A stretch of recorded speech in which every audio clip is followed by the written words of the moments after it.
Վաղ ժամանակներում ապրում էր մի թագավոր։ Նա մի մեծ դժբախտություն ուներ։ Կորցրել էր բերանի համը։ Նա զզվանքով ետ էր հրում ոսկե սկուտեղներով մատուցած բոլոր կերակուրները ու հրամայում պատժել խոհարարին։ Իսկ պատիժը շատ էր տաշան։ Գոնե ծեծեին, գլխատեին, բայց արի ուտել, նրան ստիպում էին ուտել իր իսկ եփած կերակուրները։ Խոհարարը ճարպակալում էր, թագավորը նիհարում։ Կա, չկա, սրանք իմ մահն են ուզում։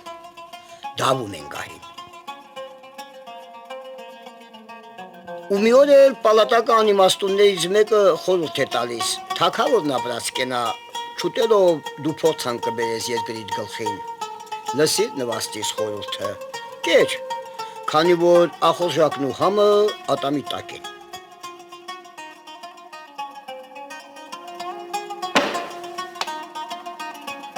Անհամ մթերքներն ուղարկում են արքայական խոհանոց,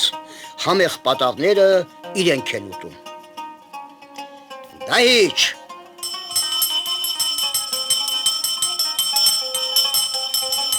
խնայի, տեր արքա, խնայի։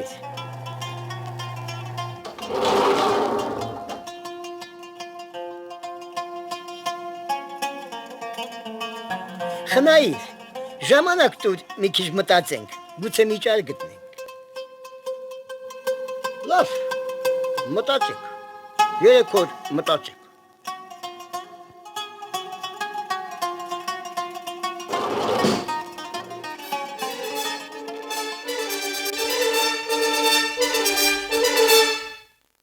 Այս օրվանից ամեն մի համով բան առաջինը պետք է համտեսանի ողորմած արքան, բա որ բերածս թագավորին անհամ թվա, բան չկա, գլուխդ կթողցնեն, այսպես։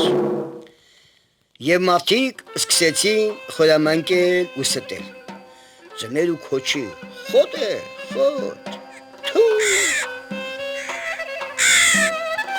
անհամ մեղը, թույն, մեղվի անարատ թույն ուզողը։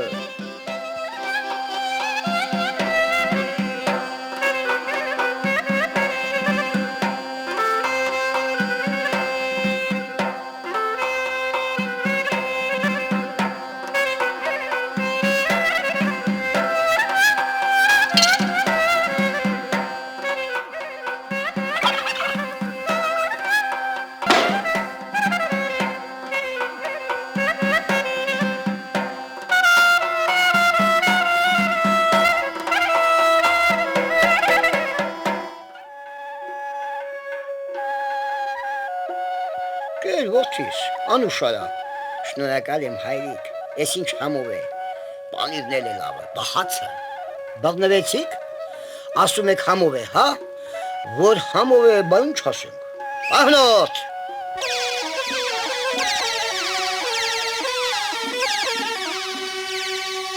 առաջ,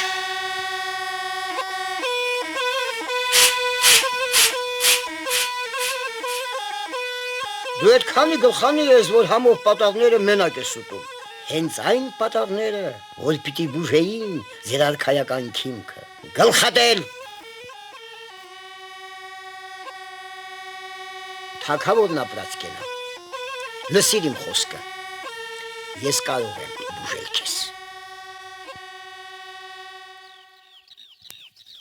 Հրաշագործ տեղը, որ քեզ բուժելու է,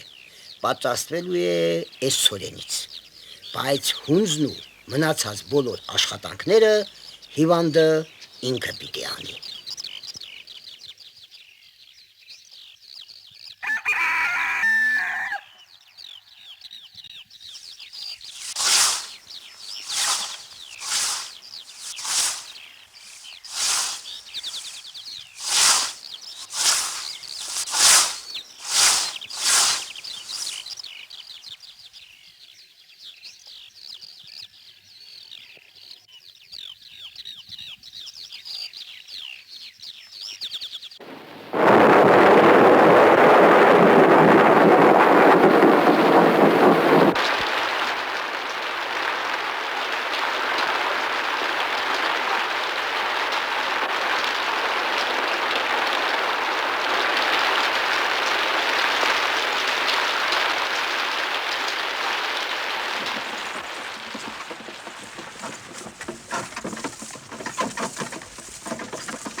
համով է, շատ համով, բայց ես ինչ կախարդանք էր, կախարդանք չկա տեր արքա, մարդն իր կերածի համար քատինք պիտի թափի, որ բերանումը համը զգա։